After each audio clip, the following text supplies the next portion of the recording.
Hello and welcome to the Eye Candy channel.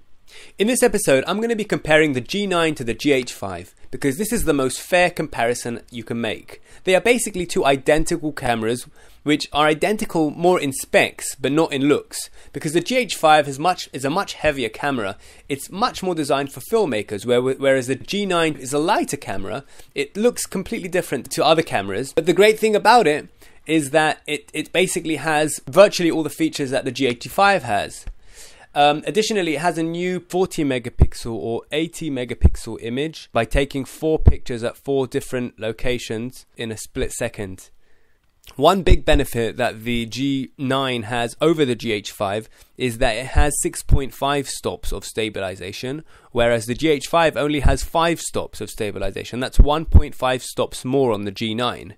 But don't be fooled by this information, because apparently it's only really effective when using a telephoto lens and not when you're using a wide angle lens. So I have a feeling this will only really work with the lock mode.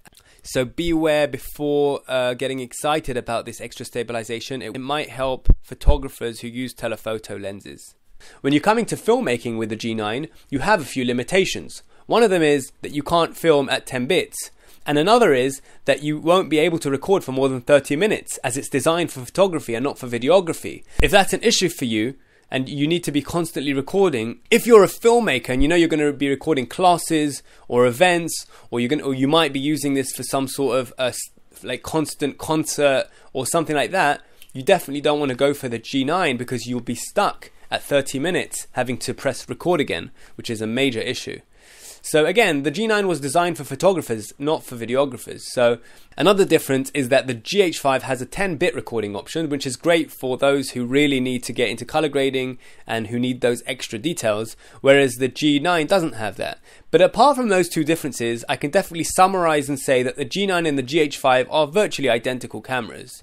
And the G9's release price is apparently going to be about $1,500. That's quite a bit cheaper than the GH5 right now.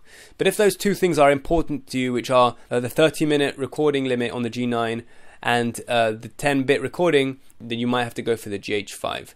This was the Eye Candy channel, helping filmmakers make informed decisions. We have tons of transitions, tutorials, and tons of amazing stuff. Make sure you visit our channel and subscribe. Thanks for watching. Bye for now.